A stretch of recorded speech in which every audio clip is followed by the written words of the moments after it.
Muy buenos días a todos. Bienvenidos al foro OCITRAN promoviendo una cultura de integridad. Para presentar el foro, invito al doctor Juan Carlos Mejía, gerente general de OCITRAN.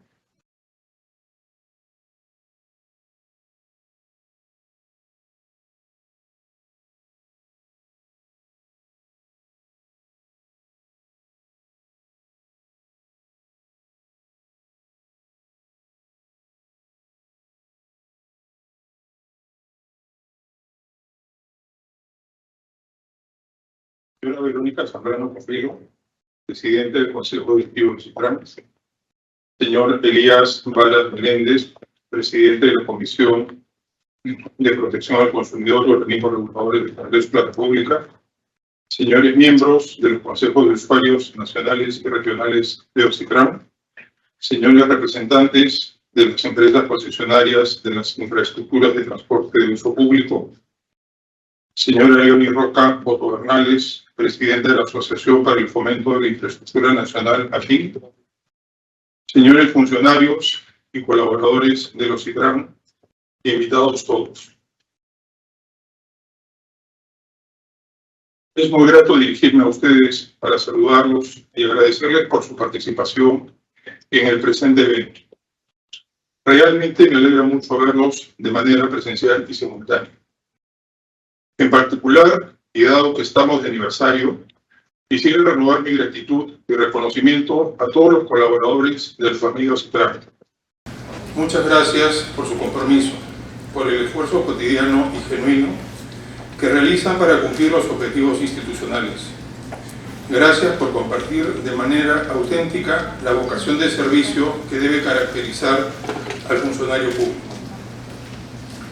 En esta oportunidad, como ocasión de la conmemoración de nuestro 25º aniversario, los hemos convocado para compartir algunas ideas en torno al valor de integridad como fundamento de la gestión pública y a partir de ello a la importancia de incluir cláusulas anticorrupción en los contratos de concesión a fin de evitar, o cuando menos mitigar, el impacto de la corrupción en el Estado peruano y en los usuarios de las infraestructuras de transporte de uso público. Como sabemos, la misión de OCITRAN es supervisar de manera efectiva las infraestructuras de transporte de uso público concesionadas, contribuyendo a la mejora de la calidad de vida de los ciudadanos. Para tal efecto, orienta su actuación inspirado en los valores de excelencia, imparcialidad, compromiso e integridad, asociado este último valor a la honestidad, a la congruencia con los principios de respeto, equidad, inclusión y autocontrol, así como al cumplimiento de la normativa y a la vocación de compartir información, es decir, de ser transparentes, rendir cuentas y ser auditables, a fin de mantener confianza y credibilidad y así ganar legitimidad. Los valores de excelencia, imparcialidad y compromiso, qué duda cabe, son muy importantes, pero probablemente no alcancen su real dimensión sin el componente fundamental de integridad que es transversal a todos ellos y les da sentido cabal. Es posible que un número importante de instituciones públicas hayan incluido en sus documentos de gestión una misión y valores similares a los de OCITRAN. Sin embargo, lamentablemente, la realidad nos informa que en muchos casos la definición de misiones y la incorporación de valores se limita a simples enunciados desprovistos de contenido real, lo que a la postre ha contribuido de manera decidida y sostenida a debilitar su institucionalidad y a socavar la confianza de la ciudadanía. De lo que se trata, entonces, es de ser consecuentes con los valores que inspiran nuestra actuación. En ese sentido, dotarlos de contenido tangible, que se traduzca en una gestión íntegra, transparente, eficiente, comprometida e imparcial, con el concurso de todos. Esto es posible y además debe serlo en un entorno de confianza y respeto entre nosotros, donde todos, empezando por quienes ocupamos posiciones de dirección, debemos ser empáticos y actuar en consonancia con tales valores. Precisamente en la línea de actuar de manera consecuente, desde su designación en el mes de julio del año 2017, la actual gestión ha adoptado decisiones importantes en aras de demostrar su ineludible compromiso con el valor de integridad y la transparencia que ello supone. En efecto, a inicios de la gestión estaba en curso una investigación contra un antiguo presidente de los Citran, el señor Juan Carlos Ceballos, a quien se le imputaba cargos de enriquecimiento ilícito, corrupción, vinculados al caso Odebrecht. También en ese entonces había un cuestionamiento serio a las empresas que conformaban el denominado Club de la Construcción. Ese era el contexto en el que la actual gestión inició funciones. Por tanto, a fin de legitimar su actuación y recuperar la confianza perdida, era imprescindible dar una señal clara y contundente de rechazo a toda práctica de corrupción, diferenciándose y tomando con distancia de cualquier acto colusorio. Es por esta razón que desde el principio se alentó la inclusión de cláusulas anticorrupción en los contratos de concesión bajo la supervisión de los Citran. Y asimismo se inició el proceso de certificación de la norma 37.001 antisoborno, la que finalmente se obtuvo en el año 2019 y se mantiene vigente a la fecha, integrada ahora con el sistema de gestión de calidad basado en la norma ISO 9001 y que probablemente se integrará en el corto plazo al sistema de gestión de seguridad de la información basado en la norma 27.001. La decisión de adoptar una política de gestión antisoborno con los estándares de la norma ISO 37.001 es una medida valiente y retadora que supone un compromiso real y genuino con el valor de integridad y con nuestra invariable disposición de actuar con transparencia, más aún si se tiene en cuenta la amplitud de su alcance, que incluye los principales procesos de OCITRAN, cuáles son la administración de sus sistemas de gestión y control interno, la gestión de la supervisión relacionada a los contratos de concesión, la gestión de sanciones y penalidades relacionada a los contratos de concesión también, la gestión de recursos humanos en la selección y vinculación de personal, así como en el procedimiento administrativo disciplinario, la gestión logística relacionada a la contratación de bienes y servicios, y la gestión contable y financiera en lo concerniente al pago a proveedores. De otro lado, siempre en la línea de ser transparentes, en esa medida auditables, OCITRAN ha implementado buenas prácticas recomendadas por la Organización para la Cooperación y el Desarrollo Económicos, OCDE. ¿Cuáles son las siguientes? La remisión anual de un informe de desempeño al Congreso de la República y la realización anual de una audiencia pública de rendición de cuentas. Es relevante señalar que estas prácticas han sido voluntariamente asumidas por OCITRAN sin que haya ninguna obligación normativa de hacerlo. Como podrán apreciar, con el compromiso y valioso concurso de sus colaboradores, desde hace años el OCITRAN viene adoptando medidas concretas para dotar de contenido real al valor de integridad que rige su actuación como entidad pública, siempre en la línea de nuestro sistema integrado de gestión.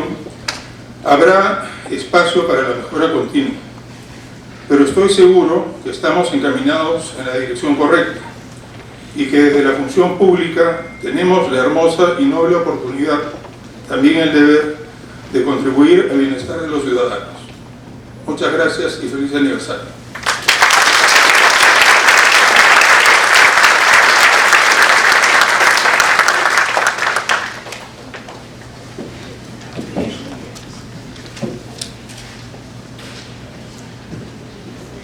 A continuación, invitamos a la economista María Antonia Remendi Díaz, consultora en temas económicos, quien estará a cargo de la exposición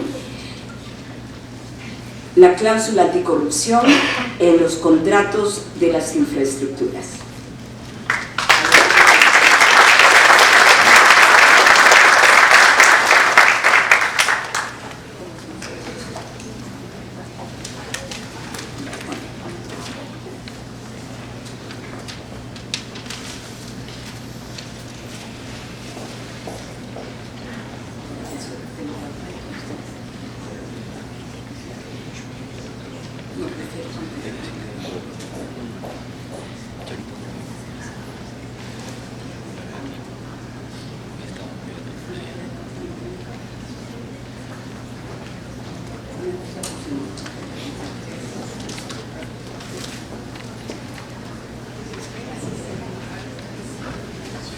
Buenos días a todos, y antes de comenzar con mi presentación quisiera felicitar a OSITRAN, a todo el equipo de OSITRAN, por estos 25 años de una gran labor, como ha recalcado Juan Carlos, y sobre todo por esta iniciativa, ¿no?, de promover una cultura de integridad.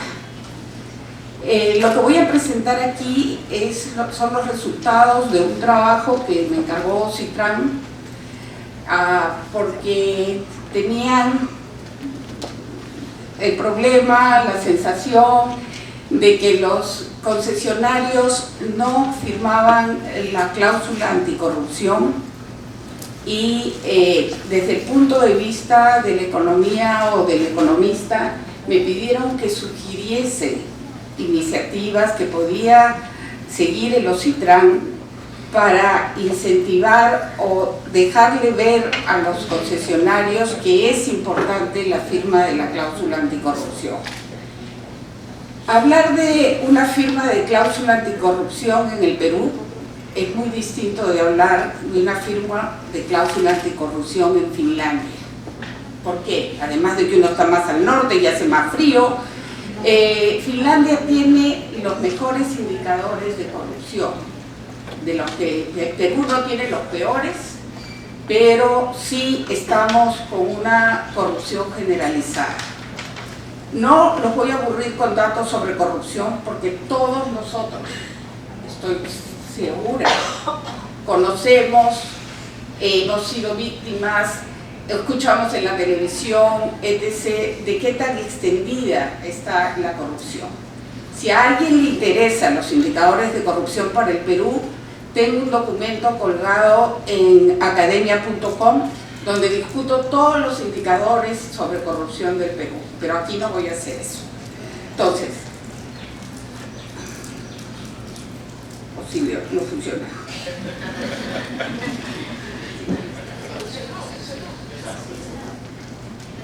Ahí se mueve, pero aquí no.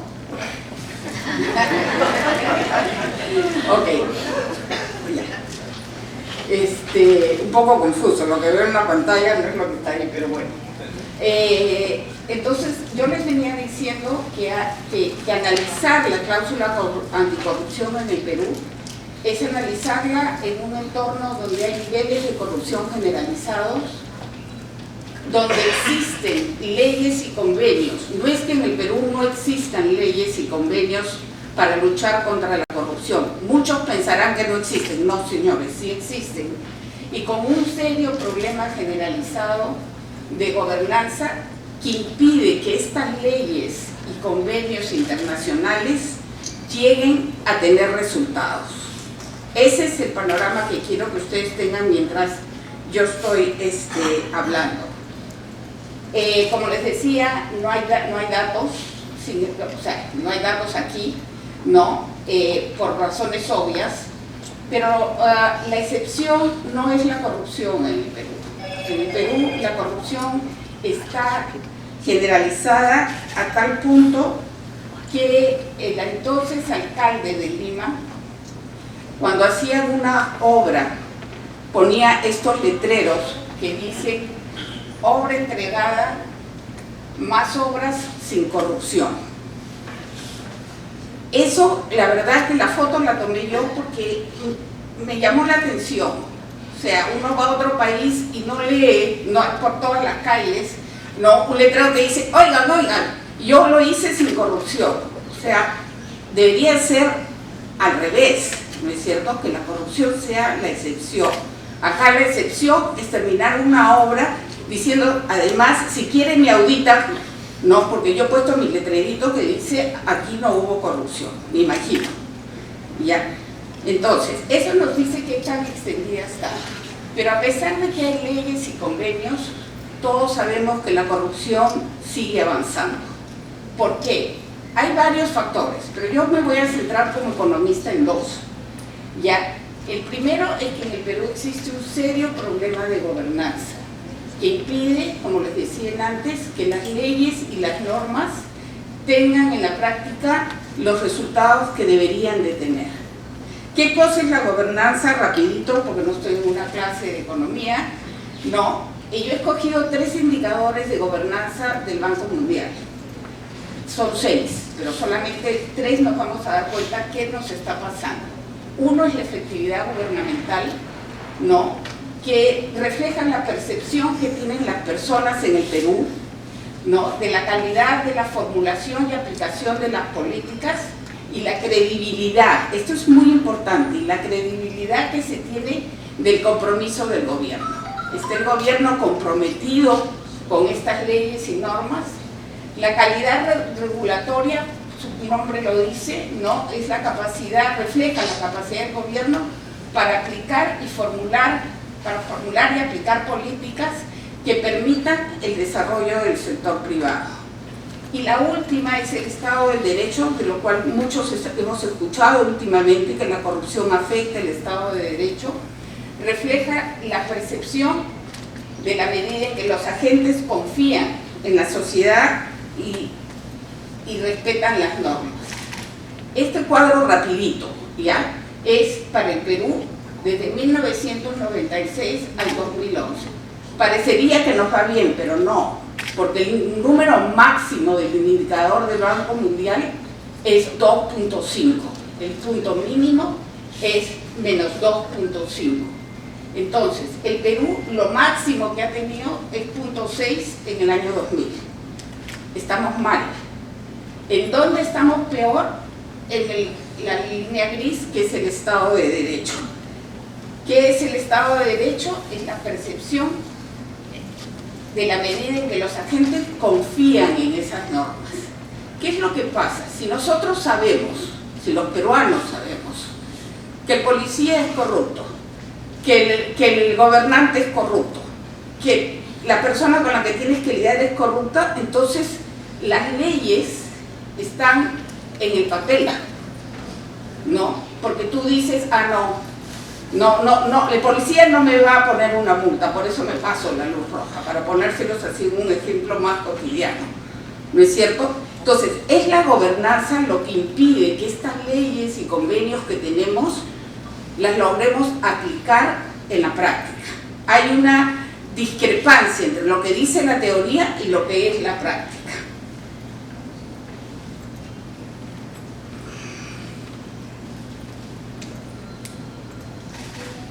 El segundo punto, había dicho, el primero era el problema de la gobernanza. El segundo punto es que yo creo sinceramente que en el Perú la lucha contra la corrupción depende de las personas que estén a la cabeza de las instituciones. Ya Juan Carlos lo ha dicho de una manera muy disimulada, que muchas veces la misión de una empresa se queda en un papel, ¿no? Y en ese sentido yo creo que debemos de elogiar el esfuerzo de la lucha por la integridad que está haciendo OCITRAN como otras instituciones. Pero el problema es que no está generalizada esta lucha. Podemos identificar personas, podemos identificar instituciones, pero no es que todo el Perú está luchando contra la corrupción. ¿Ok? Perdón. ¿Por qué es importante? La corrupción es importante porque, por supuesto, desde mi punto de vista de economista, tiene un costo muy alto. Los economistas, si alguno de ustedes ha llevado alguna vez una clase de economía, en la primera clase les dice, la economía existe porque los recursos son escasos. Y cuando los recursos son escasos, ¿qué es lo que tenemos? Todo tiene un costo de oportunidad. ¿Qué es el costo de oportunidad? Yo veo cabezas que me dicen, sí, yo llevé curso de economía. ¿Qué cosa es el costo de oportunidad? Es lo que se deja de hacer ya por haber utilizado los recursos en otra cosa. O sea, ¿qué dejamos de hacer cuando la corrupción se lleva el dinero a los bolsillos privados? No, ese es el costo de oportunidad. También podemos dividir el costo entre costos directos, ¿no es cierto?, que son los que podemos determinar clara y explícitamente. No tan clara, todavía no sabemos cuánto se le dio al señor Toledo, porque dicen 20 millones, 35 millones. ¿Por qué? Porque la corrupción no deja huella. La corrupción trata de ocultar, pero el costo directo es eso es lo que se trata de determinar. Incluye también, en el caso de las infraestructuras de transporte, el sobrecosto. O sea, en cuánto se ha sobrevalorizado una concesión. Los costos indirectos son mucho más difíciles de evaluar en términos monetarios, pero son muy significativos. Los costos indirectos afectan, ¿no?, a diferentes agentes económicos. Afectan a los usuarios, afectan a los proveedores de los concesionarios que han hecho corrupción, paralizan obras, etc. Y eso es lo que vamos a ver acá. Como costo de oportunidad, para que se me entienda un poquito, yo he puesto estos datos que son de IDL Reporteros. Si son 100% seguros o no, eso es otra discusión, pero son unos datos que ellos han hecho a partir de la comisión que investigó a Odebrecht en el Congreso. ¿Qué es lo que nos dice? Estos datos nos dicen, si dividimos por tramos, que el tramo, el tramo sur, tramo 2, tuvo un sobrecosto de 149%. ¿Qué es lo que eso significa en palabras simples? Significa que se pudo hacer otro tramo igual y nos sobraba 50%.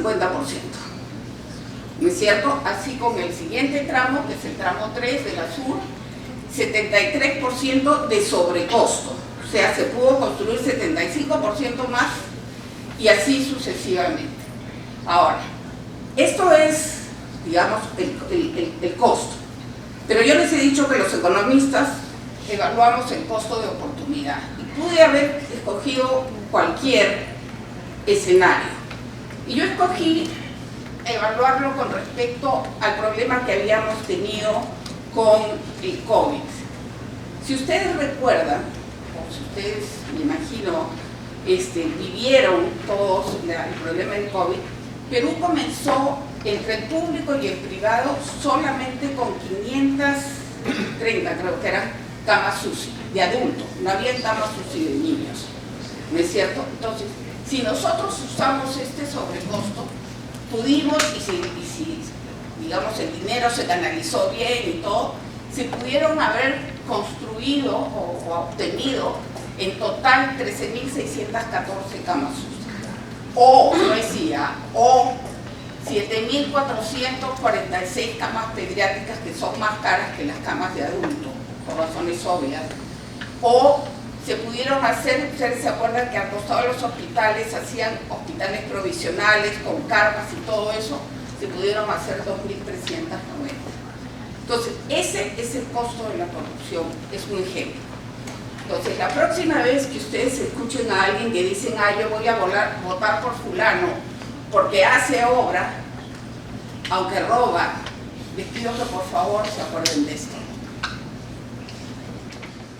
Les pido que por favor se acuerden de esto, ¿no? O sea, sí, la corrupción afecta la salud, la educación de nuestro país porque divierte recursos que se pudieron haber canalizado de otra manera. Les había dicho que también hay costos indirectos que no son fáciles de evaluar en números, ¿no? El costo, por ejemplo, a los usuarios, del cual Roxana va a hablar más en detalle, ¿no? El retraso de la entrega de la obra, o sea, se paraliza, ¿no? Encuentran la corrupción y se paraliza la obra, el usuario, ya sea una persona o una empresa, se quedó sin transporte, ¿no? Los trabajadores, porque se pierde empleo, tanto de la empresa que tuvo la corrupción, como hay un efecto en cadena. ¿Por qué? Porque esa empresa tiene proveedores, Hay un estimado que dice que cuando paralizaron Odebrecht, ¿no? Hubieron 60.000 trabajos que se perdieron, 20.000 de Odebrecht y 40.000 de toda esta cadena de proveedores que tenía Odebrecht.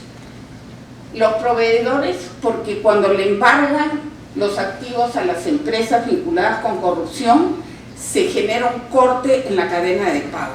Yo, Odebrecht, no te puedo pagar porque a mí el Estado peruano me ha quitado todo. Entonces, el proveedor le dice a su proveedor o a sus empleados: yo no te puedo pagar porque han paralizado la obra. Entonces, como les decía, es difícil de evaluar económicamente cuánto es, pero los costos indirectos son significativos. Para el Estado peruano, por supuesto, el costo es que las investigaciones y los juicios, ya los hemos visto en televisión las últimas semanas, son largos, son engorrosos y cuestan. Todo eso cuesta, ¿no? Y requiere que el gobierno deje de financiar otras obras, como educación, qué sé yo, para dedicar dinero a la corrupción. Al romperse la cadena de pago, o sea, el proveedor le dice al Estado: disculpe, a mí no me pagó Odebrecht, a mí me pagaron la obra, yo no le puedo pagar los impuestos. No pagan impuestos y entonces el Estado no tiene ese dinero para gastar, ¿no? El otro efecto es que, como ha mencionado Juan Carlos en su momento, algunos funcionarios deben de ser removidos de sus puestos. Y son personas valiosas profesionalmente, son personas que aportan con su experiencia, que aportan con conocer el sector, ya, pero tienen que ser removidas porque estuvieron en actos de corrupción. Eso es una pérdida indirecta también que puede ser significativa. Para el país en general, el Estado no es solamente el país, ¿no? Como les he dicho, la corrupción desvía recursos, y una de las cosas que sí es importante, que tal vez la gente no se da cuenta, es que la corrupción aumenta el costo de transacción. Aquí poner la huella es el pan de todos los días. ¿Tú vas a hacer un trámite? No, le falta un documento. ¿Pero por qué? Si acá tengo no señora, le falta un documento. Y así seguimos aumentando los costos de transar. Yo creo que Perú debe ser uno de los países que tiene los costos de transar más altos que yo he conocido, por lo menos, ¿no? Y eso es costo, eso es financiero. Anda a sacar la copia, anda a pedirle al Poder Judicial que te dé ese papelito, cuando en otros países te creen. O sea, la norma es que te crean. Si tú mientes, el sistema te va a penalizar. Acá no, acá tengo que impedir que este señor me haga estafa, que este señor me engañe, y le pido más papeles, ¿no? Y como bien decía Juan Carlos, no solamente OCITRAN, sino el Perú en general quiere hacerse miembro, OCITRAN recibir apoyo de la OSD, pero Perú lo que quiere es entrar como miembro de la OSD, pero la OSD promueve la lucha anticorrupción, y mientras nosotros sigamos con estos niveles de corrupción va a estar difícil. ¿Qué pasa con el concesionario? ¿No? El Banco Mundial hace una encuesta donde le pregunta a la empresa privada: dígame usted cuáles son los mayores obstáculos que ve para su desarrollo como empresa privada. La última encuesta del Perú, el primer lugar lo obtuvo la informalidad, el segundo lugar de las respuestas fue la corrupción. Yo creo que después, porque esta fue en el 2018, si la volvemos a hacer, yo creo que la corrupción va a pasar al primer lugar y al segundo lugar, creo, es lo que yo me imagino, que tenemos que esperar a la encuesta, ¿no? La asociación público-privada es un mecanismo de inversión que ha funcionado, pero funciona bien cuando está bien diseñada y cuando no hay corrupción, ¿no es cierto? O sea, sí puede haber logros con la asociación público-privada, porque es un buen mecanismo para hacer inversiones grandes como zonas de infraestructura. Sin embargo, la corrupción desincentiva a que determinadas empresas que no están acostumbradas a trabajar en un mundo de corrupción como digan: no, yo al Perú no voy a trabajar. Entonces, ¿qué es lo que pasa? Que eso retroalimenta ¿no? La corrupción, porque las que no quieren ser involucradas en problemas de corrupción se hacen a un lado, ¿no?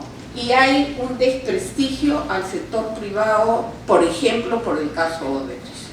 Odebrecht no es Odebrecht. Odebrecht para mucha gente son las asociaciones público-privadas.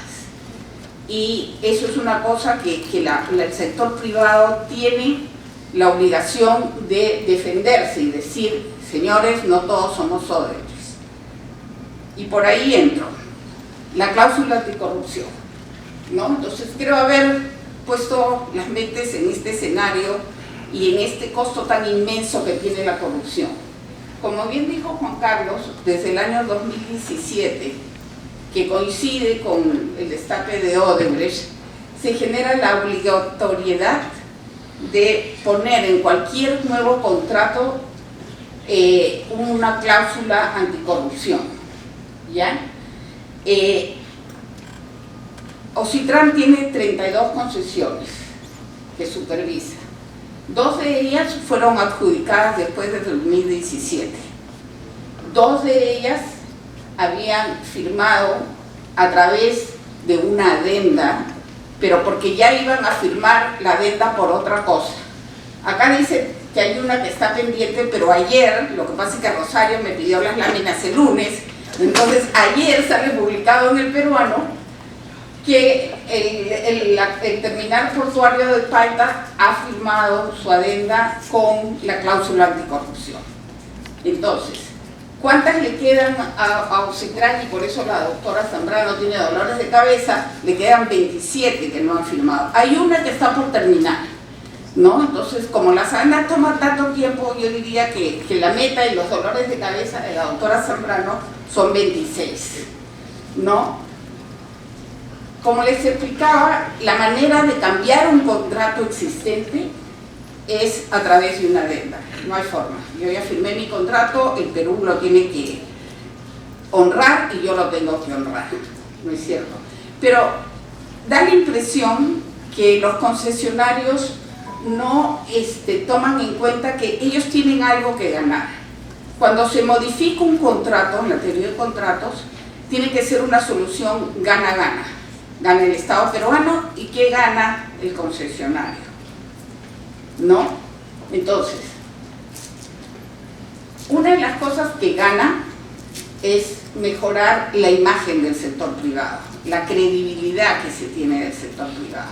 Ustedes se ríen, pero Odebrecht les ha caído, o sea, para mucha gente el sector privado es Odebrecht, ¿no? Y eso es una cosa que hay que limpiar, que hay que mejorar, ¿no? Y ahí paso al segundo punto, que sería que si firman la cláusula anticorrupción voluntariamente, que nadie los puede obligar, ¿no? Ustedes tendrían que mirar cuál es la ganancia, eso también levantaría la opinión que ha sido un poco desprestigiada sobre las asociaciones público-privadas. Pues ustedes pondrían su granito de arena. Para el Perú es más obvio, ¿no? Porque ayudaría a reducir los costos de corrupción, ¿no?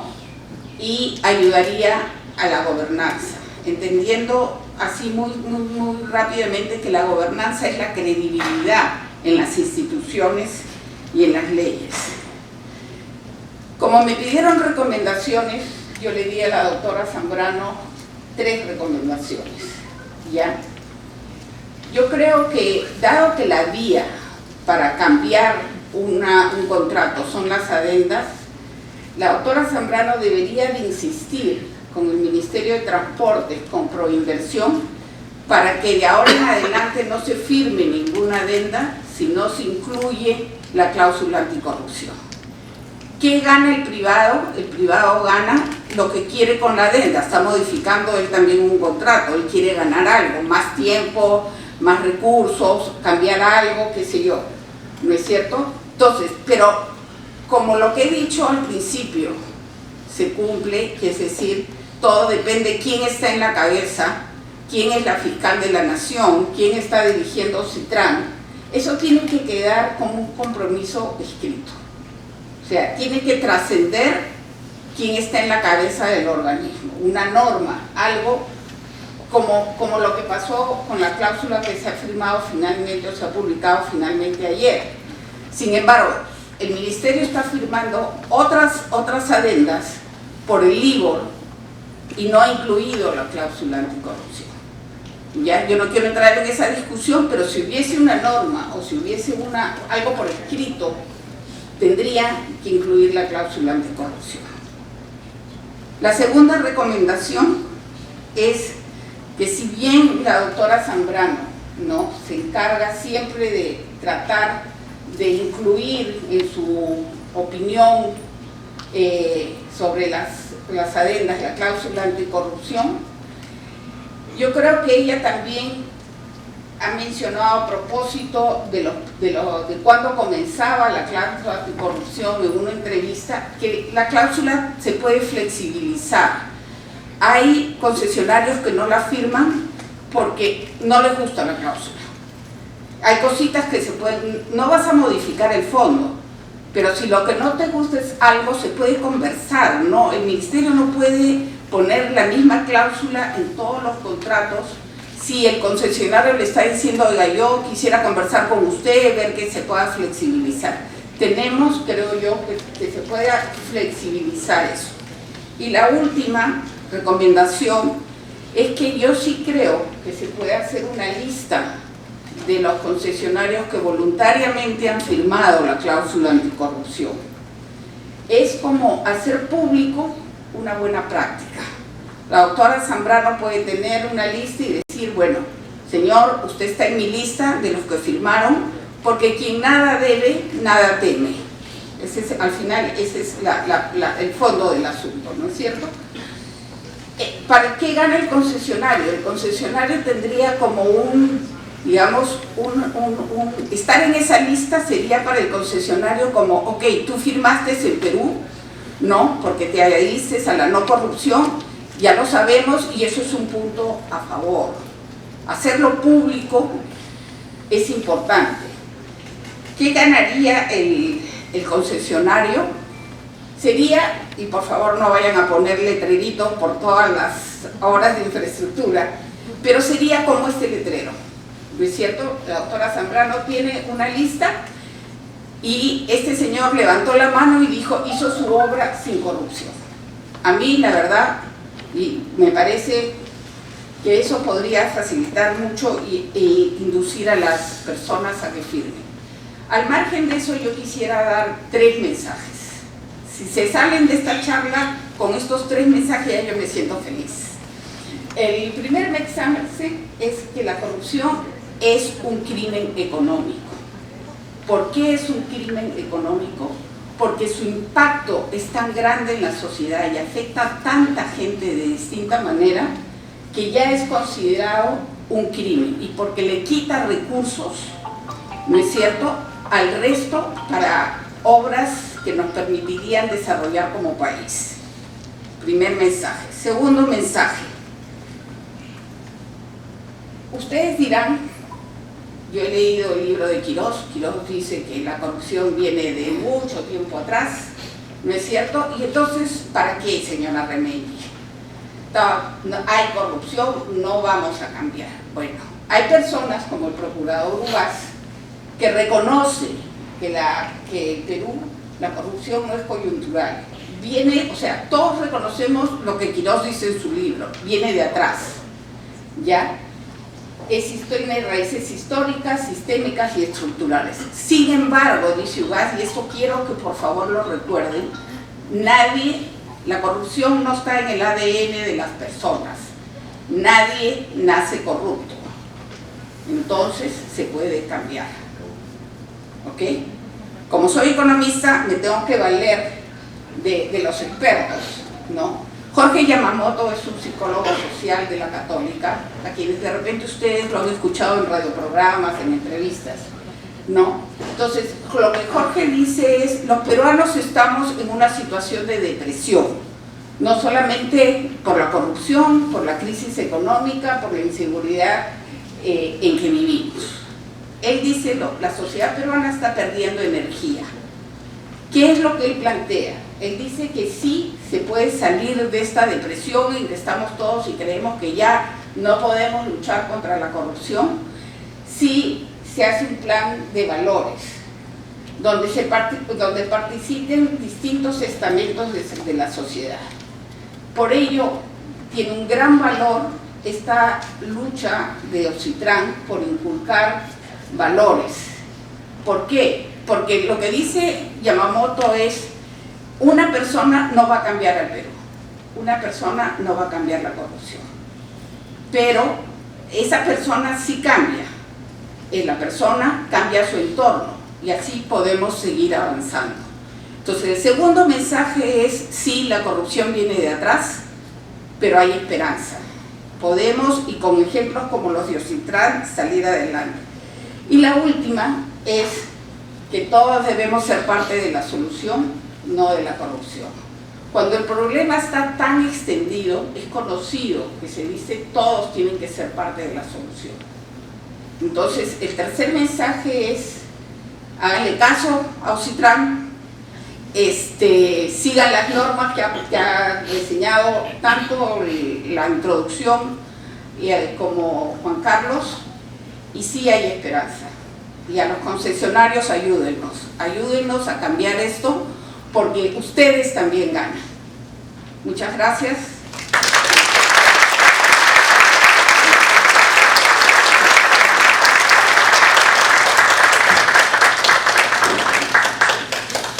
Muchas gracias, doctora Remendi, por su interesante exposición y los mensajes que nos deja.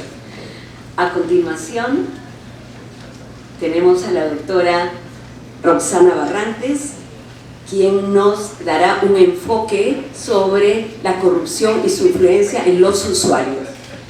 Adelante, doctora Barrantes.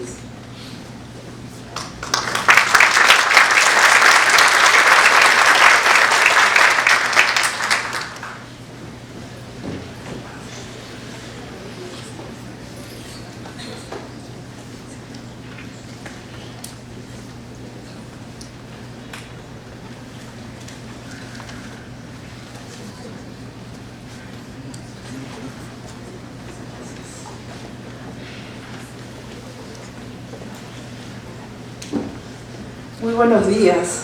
Es realmente para mí un gusto ser parte del proceso celebratorio de los 25 años de Ocitrán, de estar conversando con ustedes, de haber sido invitada por la alta dirección y también, sobre todo, por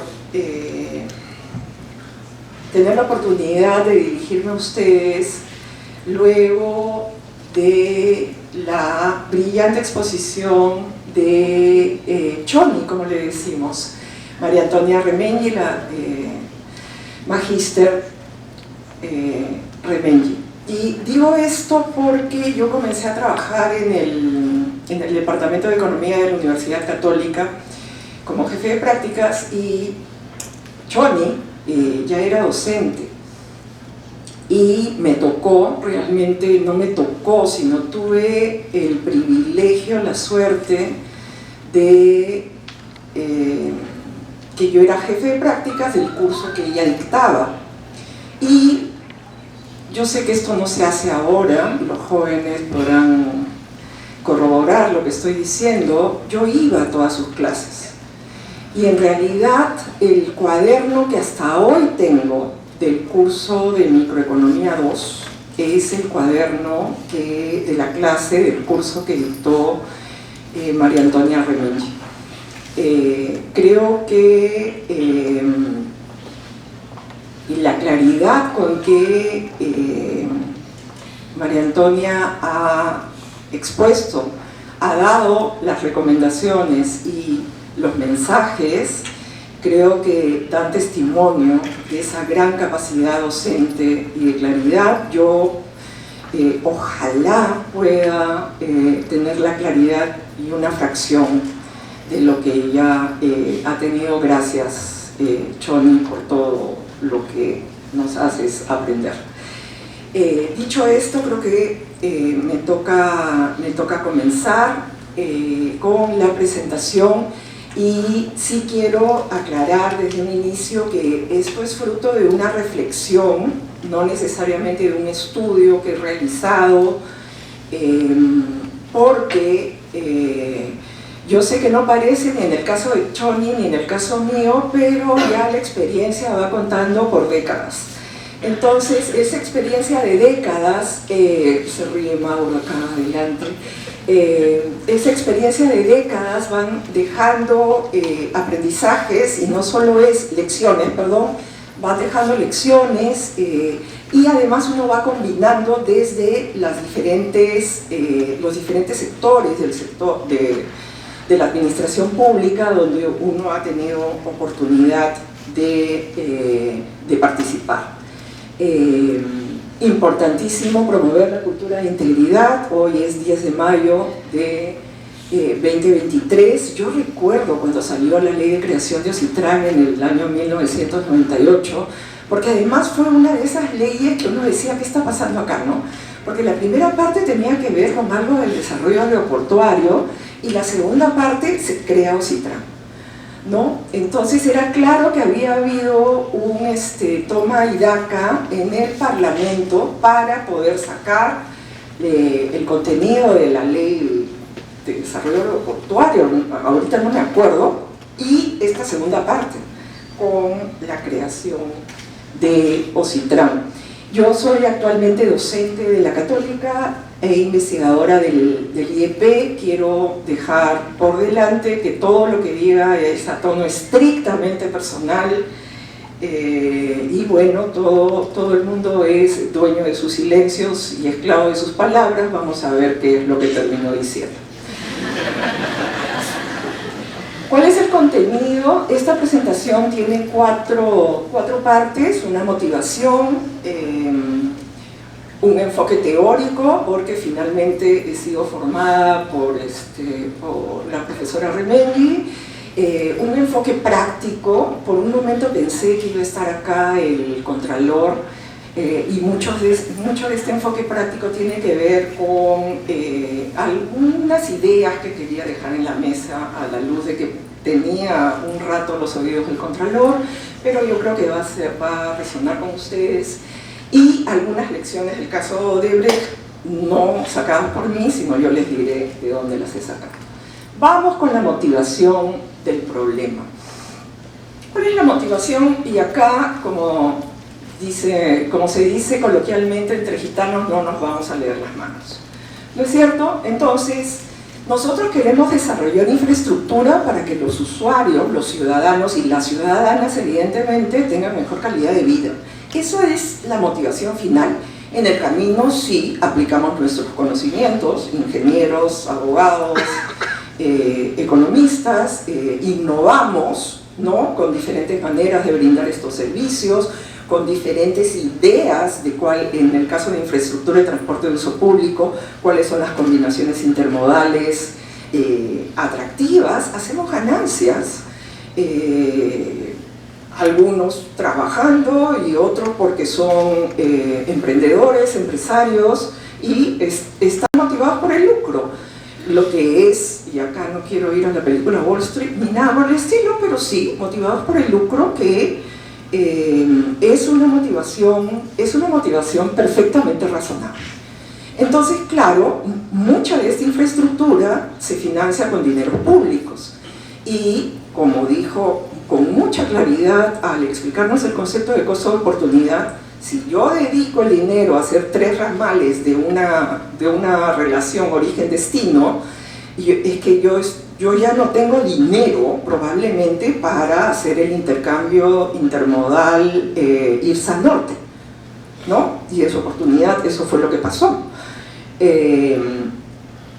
Entonces, si queremos más presupuesto, si queremos movilizar más recursos para la infraestructura, que nos hemos enfrentado en el camino con una descentralización muy desordenada, por motivos políticos. Estoy segura que deben haber muchos papers que explican cómo es así que la descentralización sale como un organismo, un Consejo Nacional de Descentralización que estaba en la PCM y estaba tratando de ordenar el proceso allá por el año 2003-2004, entra el gobierno siguiente y todo eso se acabó, ¿no? Y la descentralización fluyó como fluyó, y ya 20 años después sabemos que pudo haber fluido bastante mejor, con un poco más de acompañamiento, ¿no? Es lo mismo que... Ay, no, este ejemplo no es bueno, ya encontraré un ejemplo, o ya en las preguntas les contaré el ejemplo. El otro tema es que queremos infraestructura de calidad. No queremos solo completar la ruta, esta bajada, la bajada de Tarma a Chanchamayo, que yo la he hecho creo que antes de que estuviera asfaltada, y la hice también cuando estaba asfaltada, pero todos los años con las grandes lluvias ahora resulta que hay partes que se bloquean. ¿En serio? ¿Cuánto dinero le pusimos a eso? ¿Por qué tenemos que estar poniéndole dinero en arreglar algo que ya sabíamos? Porque estábamos pegaditos al río. Entonces parecería que los refuerzos para sostener la carretera no fueron de la calidad de vida, o el puente que no se cayó sino que se desplomó, para pensar en un ejemplo más reciente, ¿no? ¿Qué es la corrupción? De manera muy sencilla, dinero público apropiado por privados de manera ilegal. Porque el dinero público apropiado por privados de manera legal es cuando te pagan por una obra, y te pagan a tiempo, porque tampoco tiene sentido que te paguen un año y medio después, porque hubo 88 observaciones de alguien que se le ocurrió, y tú no sabes si en esas 88 observaciones había o no había una coma que faltaba. Entonces no eran 88, eran 87, y vamos a ver cuántas comas más habían, y se cuentan. Esta obra tuvo 100 observaciones. Lo mismo pasa con los estudios que realizamos. El estudio tuvo 150 observaciones ya. Una observación no numeró los párrafos. Ya, ok. Están de fondo, numerar los párrafos para que se cuente entre las 3.000 observaciones que hacen que te paguen 6 meses después. La corrupción resta la cantidad de dinero disponible, que tiene costo de oportunidad, pero, y esto es algo que por algún motivo recién el decreto de urgencia, creo que fue el de Compuncho de Perú, de diciembre, está tratando de, un decreto legislativo, fue delegación de facultades al Ministerio de Economía y Finanzas en diciembre. Se resta también cuando las obras se quedan ahí, paradas. Y acá tenemos al presidente de SUNAS. ¿Cuántas obras de agua y desagüe se quedan paradas en medio de la apertura de las redes de desagüe para reemplazarlas? Se quedó parado. ¿Cuál es la consecuencia sobre la calidad de vida de la gente? No tiene el desagüe malo que tenía antes, y encima se enferma, porque desagües abiertos, estamos muy cerca del coffee break, no voy a seguir. El Hospital Lorena del Cusco, ¿cuánto tiempo está parado?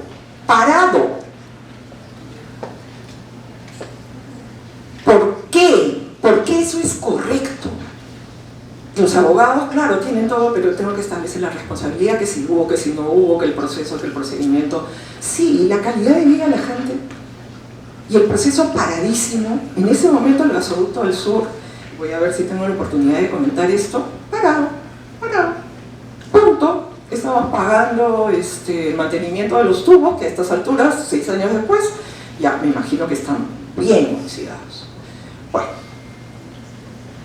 ¿Cuál es el enfoque teórico acá? Y acá yo realmente aprecio que ya Choni nos haya traído el tema del libro de Alfonso Quirós, que debería ser parte del plan lector, pero yo no sé si la coalición gobernante ahora, que quiere introducir observaciones al currículo,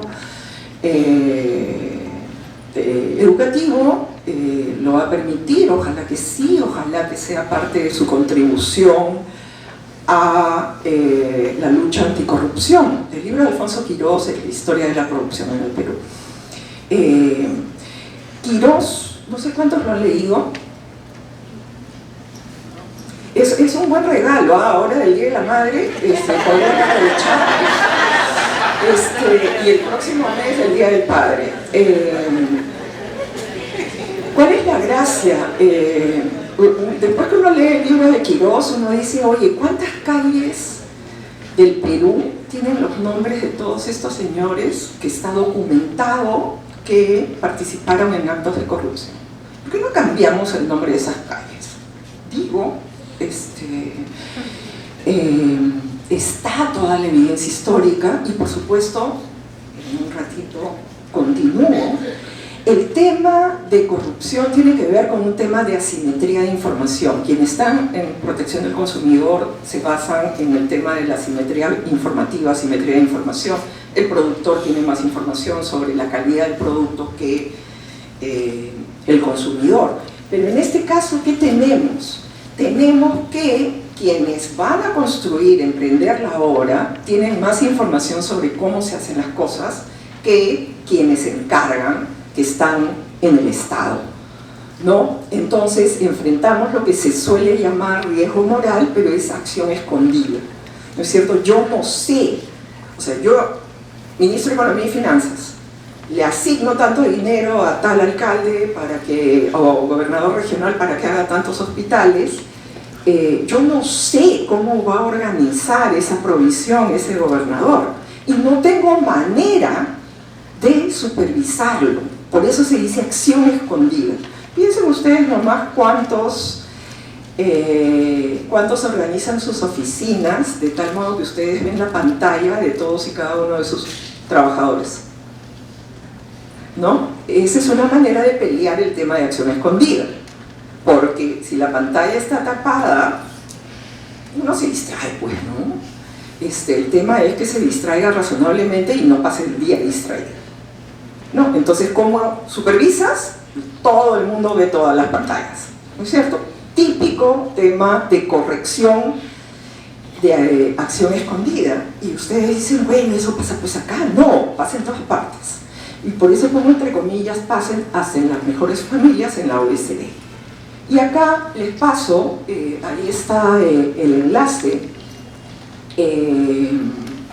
del caso del 2019 en Austria, que se tumbó el gobierno precisamente porque el vicepresidente estaba acordando con empresas privadas ciertos manejos de dineros que fueron develados por periodistas de investigación. Entonces ahora, ¿qué tenemos en el Congreso? Tenemos que han aprobado en primera votación fortalecer las penas contra periodistas. De alguna manera, eso es una medida pro-corrupción. Pro-corrupción. Entonces, los invito, Deutsche Welle Documentary, a ver este documental y cómo estos periodistas de investigación develaron e hicieron caer al gobierno austriaco. ¿Cómo se suele resolver el problema de asimetría de información? Compartiendo los resultados del esfuerzo, ¿no? Es típico del esfuerzo de venta, ¿no es cierto? Yo no sé cuánto esfuerzo de ventas va a hacer mi vendedor, entonces, ¿qué hago? Le doy una comisión, ¿no? Y también los acuerdos, los contratos tienen que tener pesos y contrapesos para promover el esfuerzo en el caso de las infraestructuras para reducir costos. Y siendo un problema de asimetría de información, importantísimo la información pública y la transparencia. La recomendación de la profesora Remengi alrededor de, oye, a mí nadie me prohíbe que yo tenga publicado en mi página web a todos todo el nombre de todos los concesionarios que firmaron la cláusula anticorrupción en sus adendas. Nada, eso es información, eso contribuye en la lucha contra la corrupción. ¿Cuál es el enfoque práctico? Y acá acuérdense, yo estaba segura, ¿hay alguien de la Contraloría? No. Bueno, ¿sí? ¿Está? ¿No? No. El control del uso de los dineros públicos, ¿no? Supuestamente la Contraloría tendría que estar chequeando eso. Lamentablemente, el protagonista del control es el proceso. Y acá, por favor, Miguel Torres, todos trabajan en recursos humanos de Contraloría, corrígeme. Contraloría está dominada hoy, en todo caso, de acuerdo a lo que uno ve, por contadores y auditores. Y con todo cariño y respeto a los contadores y auditores son buenísimos haciendo contabilidad y haciendo auditoría de esas contabilidades, pero no necesariamente diciéndote o cuestionando un tema técnico, ¿no? O sea, yo quiero todavía, no, eso lo voy a decir después. ¿Se siguió el procedimiento? Es la gran pregunta. ¿Seguiste el procedimiento? Y me queda a mí la pregunta, yo no sé, ustedes me dirán si así se mide la productividad de un trabajador de la Contraloría, es un bono de productividad alrededor del número de observaciones, ¿no? ¿En serio? El otro tema es cómo asignas al personal que va a hacer las labores de control. Por ejemplo, el grupo que está examinando qué ha pasado con la refinería de Talara tiene un arquitecto que viene de una municipalidad distrital de Lima, tiene un abogado que también viene de una municipalidad distrital, probablemente de alguna provincia. Entonces yo me pregunto si esos equipos, solo me pregunto, si esos equipos están formados de la manera más idónea para el tipo de infraestructura que tienen que chequear. Y yo no sé, o sea, no, acá, por favor, confieso mi ignorancia y como dicen, la ignorancia es atrevida. ¿Cuál es la evidencia anecdótica? Preparando la presentación conversé con varios amigos que han sido funcionarios y este joven economista que había trabajado en la Dirección General de Presupuesto del MEF, que suele ser muy poderosa, había recibido una observación de Contraloría porque no se había oficiado los gobiernos locales que se habían demorado en enviar su presupuesto inicial de apertura. Esa era la observación. ¿En serio? ¿Eso le preocupa a la Contraloría? ¿Que por qué el MEF no mandó cartas? ¿O qué hizo con estos gobiernos locales? Y después nos quejamos de la cantidad de personal que tenemos que tener en las funciones en el sector público, cuando quien tiene que controlar el uso de los fondos es una persona que tiene esta preocupación.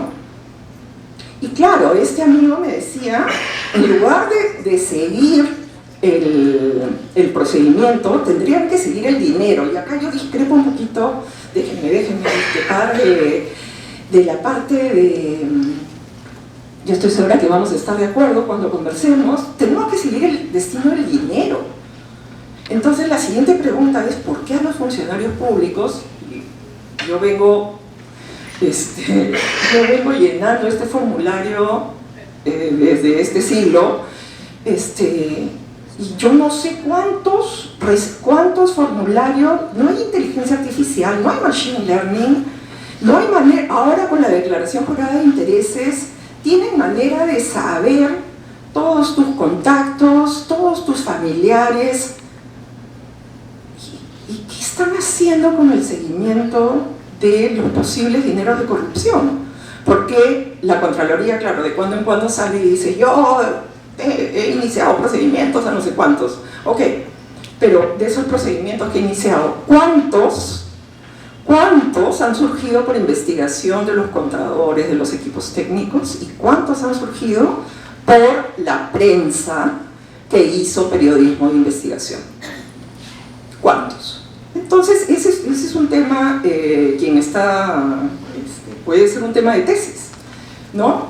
La efectividad de tamaño esfuerzo y tamaño terror que le tenemos todos los funcionarios públicos a que va a venir el auditor a decirme qué, que le explique qué.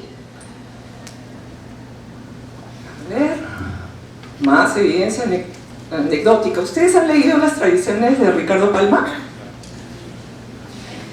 Si yo digo los 3 motivos del oidor, a ver, a coro, por miedo y por miedo, ¿no es cierto?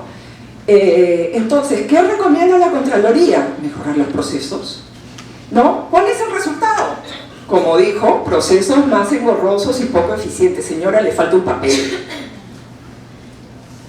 Yo no me voy a olvidar nunca, falleció mi abuela, fue a la morgue, y en la morgue se comieron, como había sido un accidente, tengo que ir a la comisaría. Y en la comisaría se olvidaron de poner una letra, una. No, señora, además de esas épocas, 3 nombres, apellidos, viuda de, no sé qué, una letra. Llego a la morgue, y además fue el día que falleció, me acuerdo mucho del Daniel Estrada, que era senador, congresista en ese momento, y en la morgue se dan cuenta, falta una letra. Una letra. El número de DNI estaba bien, una letra. Vaya señora otra vez a la comisaría que le vuelvan a hacer el papel. Y eran ya las 5 de la tarde, a las 8 ya no me podían dar el cuerpo.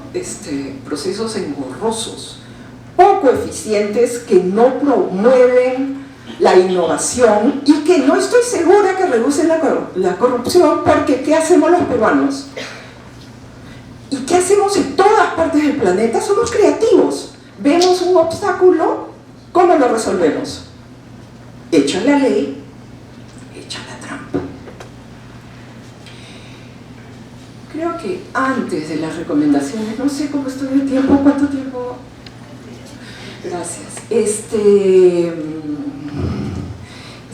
es el problema con la edad que tengo, que me olvido, que ya me acordaré y me autointerrumpiré como dicen mis hijas. ¿Cuáles son las recomendaciones que tenemos que darle a la Contraloría para que nos ayude realmente a darle servicios de calidad a los ciudadanos y ciudadanas? Que nos dé espacio para innovar, que haya un espacio de confianza. Tenemos que fortalecer el servicio civil. Tienes que tener, no puede ser una transacción, y ahí viene por qué esta rabia que expresamos en la votación del cambio constitucional, que creo que fue diciembre 2019, diciembre 2018, que prohíbe la reelección de autoridades. Es uno de los golpes más fuertes que hemos tenido a nuestra calidad democrática. ¿Por qué afirmo esto? Y para que sea fácil de comprender, yo estoy segura que varios de ustedes tienen su pareja de varios años, varios están casados, y claro, resulta que este sábado pues hay que hacer la compra para el Día de la Madre, sea quien sea la madre que hay que hacer, ¿no? Y la pareja le dice, este sábado no te puedo acompañar, ¿no? Porque hay el partido de fútbol, hay no sé qué, hay no sé cuántos. ¿Qué hay este sábado? Etcétera. Entonces uno dice, bueno, este sábado no me acompañes, pero la siguiente vez que haya una compra que hacer, cuento contigo. Sí, cuenta conmigo. ¿Ok? Entonces, si viene la siguiente vez, oye, pasó esto el 13 de mayo, ya es, tenemos que hacer la compra del regalo de no sé quién en julio, tú me dijiste, ya, efectivamente. Entonces, ¿qué mensaje les quiero dar acá? Hay una transacción repetida, hay una posibilidad de seguir tejiendo una relación. Cuando tú prohíbes la reelección de autoridades, no hay transacción repetida, no hay manera de tejer una relación de largo plazo y entrar en un juego de ayudémonos para quedarnos más tiempo, no al 2026, al 2050.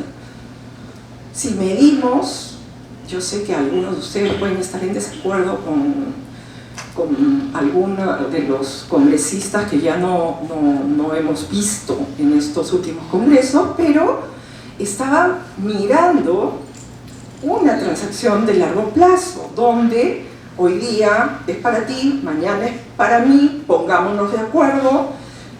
La ley de Ocitrán, ¿cómo salió? Con un tema acá y otro tema allá. Pero ¿por qué teníamos una mirada de largo plazo? Examinemos los resultados del funcionario público de cara a la satisfacción ciudadana, no de cara a si se hizo el procedimiento, si se cumplió el procedimiento cada día más engorroso recomendado por los auditores y los contadores. Obra en construcción debe culminarse. Y esta palabrita que me parece muy divertida que usan los abogados, ¿no? Yo repito, o sea, yo tengo que tener un fondo que puede salir de los fondos no gastados del canon minero, por ejemplo, que hay un montón de dinero ahí, ¿no? Que permita que la obra siga y se facture y se pague, no se rompa la cadena de pagos, ¿no? Evitemos todos los problemas de salud, tengamos los hospitales terminados, las carreteras terminadas, etcétera, y después repetimos esas facturas, las cobramos a quien resulte responsable. Para eso también tenemos que acelerar los procedimientos. Es realmente, o sea, demoramos los procedimientos, tenemos 30 años para el juicio que tiene hoy en prisión a Urresti por violación de derechos humanos. 30 años, 35 años, ¿no? Lo mismo va a ser con los procedimientos anticorrupción. No puede ser, no promueve una cultura anticorrupción que tú sepas, uy, eso va a dormir el sueño de los justos, ¿no? Y hay otro tema con lo que hace la Contraloría. ¿Puedo terminar después de esto? Ya. Porque ya he visto que ha llegado nuestro siguiente expositor y debe estar diciendo, a mí me han citado a tal hora, y todavía están hablando.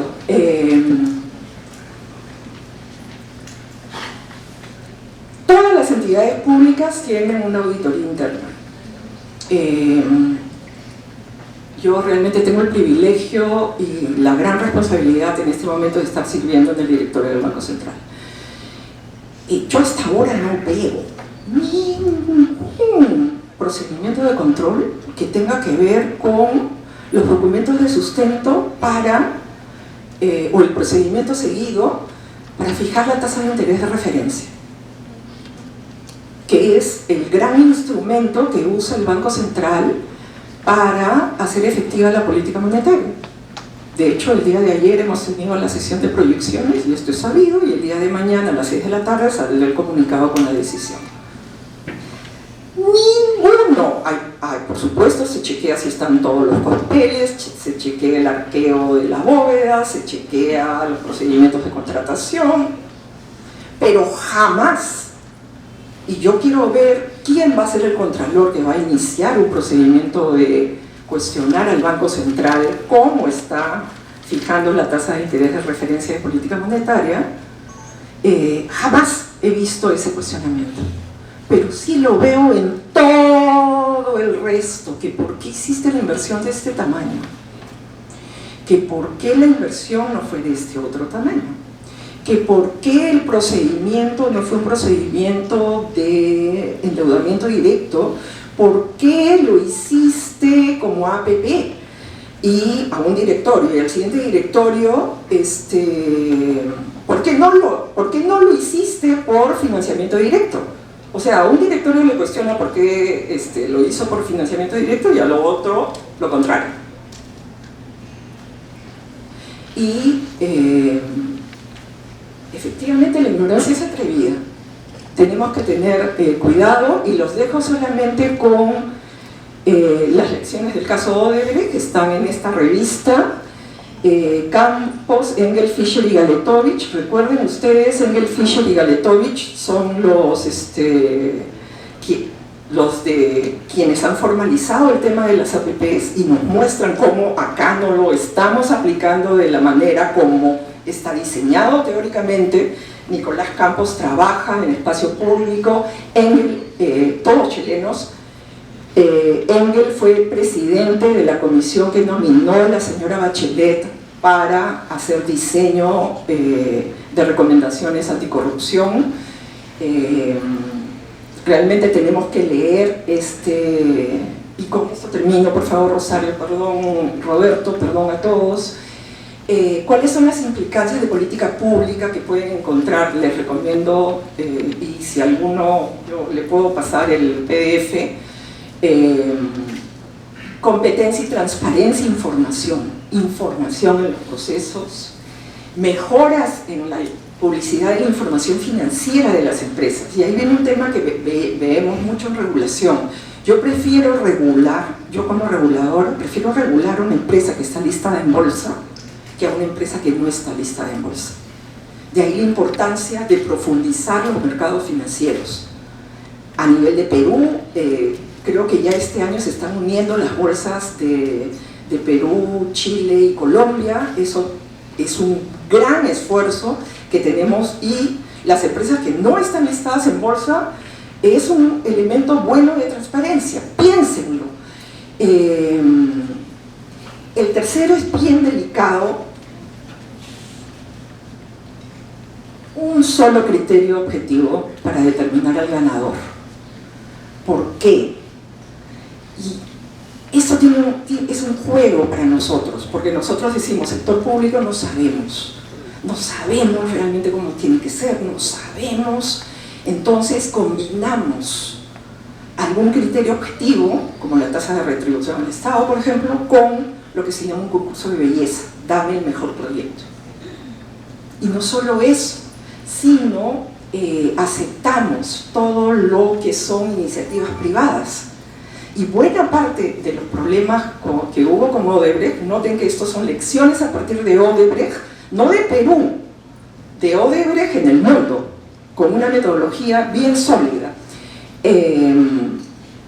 Son estas iniciativas privadas, ¿no? Donde Odebrecht le toca la puerta al ministerio, el ministerio dice, mete Petroquímica en el Sur como en el plan de inversiones, y lo lleva al Consejo de Ministros para que se encargue de proinversión, ¿no? Un poco esa ha sido la ruta, y ahí es donde en muchos casos hemos caído. Y lo último, y con esto sí termino, disculpen, las renegociaciones sujetas a revisión por un panel independiente. Y esto es muy rechazado, porque de alguna manera te abre la cancha del número de gente que puede intervenir, ¿no? Y es mucho más difícil controlar los procedimientos. Muchísimas gracias por su atención.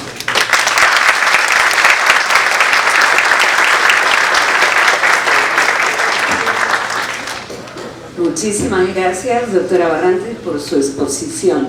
Ahora invitamos a nuestra presidenta, la doctora Verónica Zambrano, para las palabras de clausura de este foro.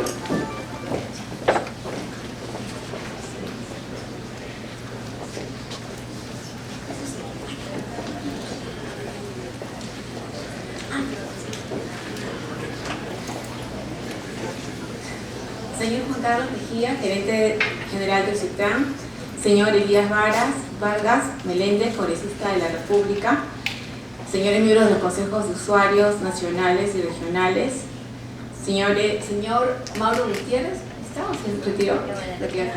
Bueno, igual, gracias por haberme venido porque lo vi. Señor representante de empresas concesionarias, señores funcionarios, colaboradores de CITRAN, invitados todos. Quiero agradecer la presencia de ustedes el día de hoy y agradecer también la presencia de las dos expositoras que hemos tenido a bien, digamos, escuchar. Muchas gracias por haber aceptado la invitación. La verdad, son profesionales estupendas, son personas, digamos, de lujo tener acá, y mujeres maravillosas que me han dejado sin palabras porque no han dicho todo lo que tenían que decir. Así que voy a tratar de dar algunas ideas muy generales sobre la razón de ser de este evento. Miren, el tema de integridad para nosotros como organización se encuadra dentro de un objetivo mayor, ¿no? Que es el gobierno abierto, que es el modelo que da la OCDE. Este gobierno abierto nos habla de transparencia, nos habla de rendición de cuentas, nos habla de participación ciudadana y nos habla de integridad. Los tres primeros temas para mí, entre comillas, salvo por temas presupuestales, son muy fáciles de regular. Porque yo establezco cuándo doy mi rendición de cuentas, establezco cómo abro mi web con la ayuda de algunos técnicos expertos que han venido a acompañarme en esta gestión con los temas de innovación tecnológica. Yo defino también cómo es la participación ciudadana y esos son temas muy fáciles, digamos, de alguna manera de implementar. En cambio, el tema de integridad para mí va más allá de eso. Porque ¿qué cosa es la integridad? La integridad es que nuestro comportamiento se ciña a valores, a principios, a normas éticas, privilegiando siempre el interés público antes que el privado. Y cuando hablamos de ese tema, no solamente es el tema de la no corrupción, el tema de la no corrupción es el tema burdo. Lo que pasa es que vivimos unos tiempos tan difíciles como los que han expresado nuestras expositoras, que hablar pues de los temas de corrupción es lo que nos llena el día a día, lamentablemente, y ver cómo la combatimos. Pero el tema de integridad va incluso más allá, porque privilegiar el interés público antes del privado significa un desprendimiento excepcional que debe tener el funcionario público para lograr realmente un objetivo de bienestar general. Y eso sucede muchas veces en situaciones muy pequeñas, incluso por ejemplo cuando somos un funcionario que además somos un profesor connotado con vida académica o una persona técnicamente reconocida, que nos caracterizamos por tener siempre una línea de actuación del punto de vista técnico, del punto de vista académico, y luego nos llega algún cuestionamiento a ese pensamiento y nosotros decimos, pero bueno, a mí me están cuestionando esto, yo hace 20 años que fallo de esta manera, o hace 25 años, porque vamos a hablar de nuestro aniversario, que yo fallo o decido de esta manera. ¿Por qué una empresa o alguien, un administrado, osa querer cambiar mi criterio? No, yo me mantengo en mi línea porque también tiene que ver cómo me ven los demás, ¿no? Con mi prestigio. ¿Cómo voy a decir yo que hace los años anteriores he pensado diferente y ahora por qué tendré que cambiar? Muchas veces privilegiamos nuestro prestigio o la imagen que proyectamos respecto de lo que realmente muchas veces sería el análisis correcto, entrar al cambio. Y eso sucede porque, bueno, como dice Mitch, nos arreglamos muchas veces mejor con nuestra conciencia que con nuestra reputación, ¿no? A veces sabemos que nuestro análisis de repente no es tan impecable, pero siempre lo dice así, y cambiarlo va a generar un problema de prestigio hacia los demás que yo prefiero no tocar. Y ese es un elemento interesante de la integridad que yo invito a todos a reflexionar. ¿Por qué? Porque en el cambio está la riqueza de poder mejorar. Y qué pena, como bien han dicho las expositoras, no están acá los señores de Contraloría, porque muchas veces a nuestros funcionarios se les cuestiona por cambiar, por mejorar, porque algo lo hicimos de una manera y de pronto llega un elemento que hace que podamos cambiar, porque como siempre se dice en temas administrativos y judiciales, lo que no está en el expediente no está en este mundo. Entonces yo he podido fallar muchas veces de una manera porque esos son los elementos que yo tenía en el expediente. Pero luego resulta que llega pues un concesionario más o un administrado más creativo, mejor, digamos, asesorado con mejores abogados y nos plantea otra serie de hipótesis que nos hacen pensar. ¿Y por qué no cambiar? ¿Por qué no mejorar en nuestro pensamiento? Ah, no, porque la Contraloría me va a objetar. Como antes usted pensó y ahí sí, y ahora porque está pensando de manera diferente. Hubiera sido muy interesante que el señor Contralor, a quien sí invitamos, hubiera estado efectivamente aquí presente, porque creo que no nos ayuda, y la idea es pedir ayuda, que nos apoyen en ese tipo, digamos, de cambios que al final nos mejoran como funcionarios y efectivamente las decisiones nuestras tienen un impacto muy grande en la sociedad, ¿no? No es como la decisión que tomamos en la mañana a nivel familiar, saco el carro, lo lavo yo, lo contrato a una persona que lo lava en la esquina. No, esto es una cosa muy importante. Lo que yo decida va a cambiar la historia de esa concesión y la historia de todas las personas que de alguna manera se van a servir de ese bien público. Entonces, para mí el tema de la integridad, de privilegiar siempre el bien de los demás, el bien del Estado por el interés personal, es lo que quiero que marque estos 4 años que nos siguen de gestión. Porque creo que de esa manera los funcionarios vamos a poder tener dentro nuestro esa posibilidad de pensar en la integridad, no solo como un tema de corrupción, sino que va más allá de eso, ¿no? Pero bueno, como por algo tenemos que empezar, vamos a hablar cortamente ya, ahora ya sí para retirarme, porque yo sé que ustedes quieren su segundo desayuno, el tema de la corrupción, porque por algo tenemos que empezar. La integridad es tan amplia, hablar de principios, de valores, siempre nos lleva a tantos terrenos que por algo tenemos que empezar. Entonces hemos empezado por el tema de la corrupción y nuestra primera tarea efectivamente es la firma de la cláusula anticorrupción. ¿Por qué? Porque es un mensaje para que las APP supervivan. Nosotros creemos como Citran que la APP es la mejor forma de lograr financiamiento en ese tipo de obras. Pero efectivamente, como todas las cosas que han sucedido y que han sido ya comentadas por los profesores expositores, estas fórmulas se han visto muy deterioradas. Y ustedes saben que la licencia social, que el reconocimiento público, que la confianza de la ciudadanía es lo que realmente mantiene a un proyecto vivo. Entonces, nosotros queremos seguir apostando por esa firma de estas cláusulas. Muchos de los concesionarios están interesados en firmarla.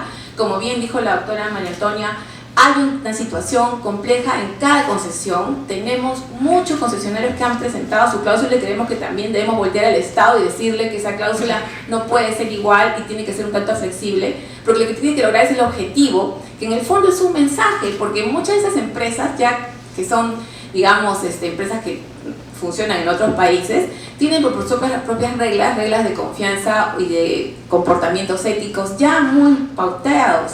Pero el firmar la cláusula anticorrupción es un mensaje. Hace poco, viendo la modificación de la tasa LIBOR, justamente había un concesionario que me decía, pero es que para nosotros la adenda de la LIBOR es urgente, por eso es que la estamos priorizando sobre otros temas. Y yo también pensaba, ¿y no es urgente la firma de la cláusula anticorrupción?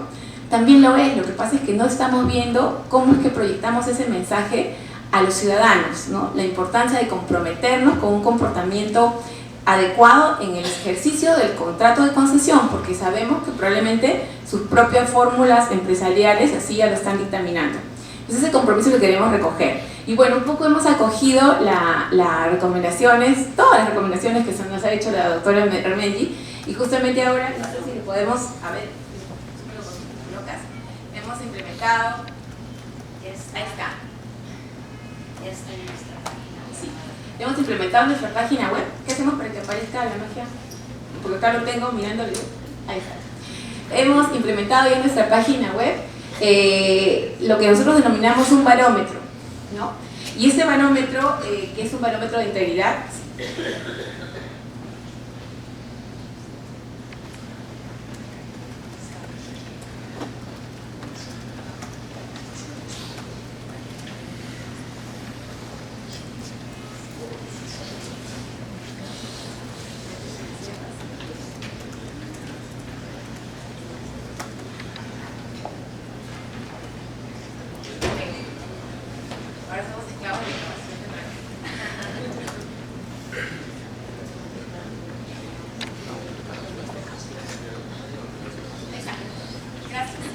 bueno, hemos implementado en nuestra página web este barómetro de integridad que tiene como ahorita único indicador la cláusula anticorrupción. Estamos pensando que también podríamos identificar como un segundo indicador aquellas empresas que cuenten con un ISO anticorrupción, como el que ISO antisoborno como el que tenemos nosotros en Citran. Pero bueno, para empezar, porque siempre hay que empezar por algo, este es nuestro barómetro de anticorrupción. Lo que sigue a continuación, que no se está viendo ahí, creo, no se está viendo ahí la lista de los nombres de las empresas que estarían en verde y que son aquellas que tienen el contrato firmado. Ahí está, gracias. Bueno, las que están en proceso también son las que están en amarillo y las que estaríamos esperando que se firme es aquellas que están en esa lista roja, que como bien dijo la doctora Remendi son la mayoría.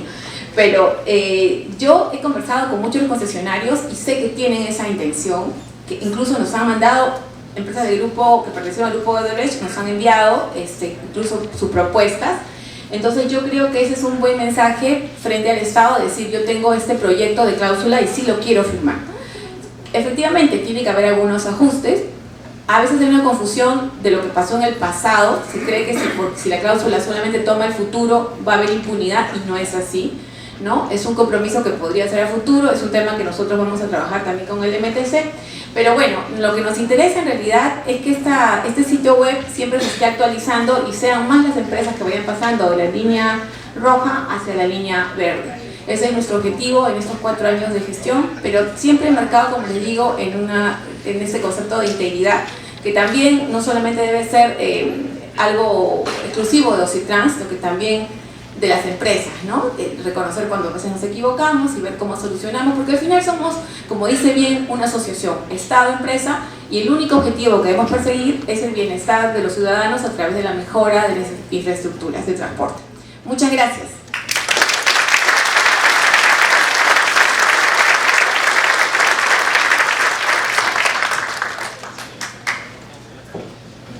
El foro ha concluido con las palabras de clausura de nuestra presidenta. Invitamos a todos a tomar un café. OCITRAN, contigo en tu ruta.